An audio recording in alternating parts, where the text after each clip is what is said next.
आपली कला सेवा आहे ना. हो.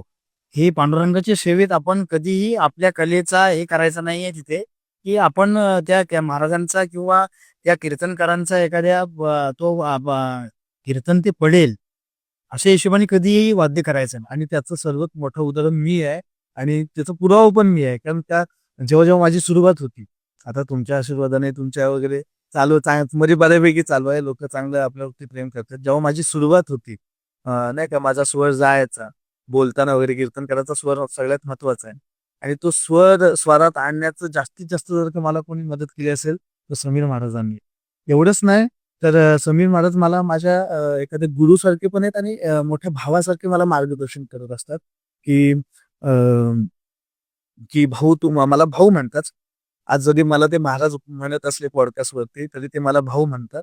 "भाऊ तू आज इथे असा-असा समाज आहे, सुशिक्षित समाज आहे. तर तू काही मुद्दे असे मांड, की त्यांना ते आकर्षित झाले पाहिजे, अट्रॅक्टिव्ह झाले पाहिजे." असे मला भरपूर महाराज सपोर्ट करत असतात. आणि माझा स्केलचं वगैरे कधी-कधी जात असला स्वर वगैरे किंवा चला आज भाऊचा आवाज नरम आहे, आज भाऊचा आवाज असा लागतोय, तर ते त्या हिशोबात ते असं स्केल लावणार म्हणजे पकवाजा लावणार.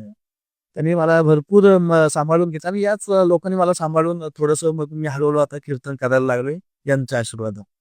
आणि गुरु सारखे नाही तर गुरुच आहेत. कारण मी सुद्धा सुनील महाराजांकडे शिकायला एकदा पकवाज मी पण शिकायला स्टार्ट केली होती. पहिला बोल मी सुनील महाराजांकडून घेतला होय. आणि त्याच्यानंतरचे सगळे बोल बाकीचे सगळे मला असं वाटतं मी एकूण 15-16 बोल शिकलोय.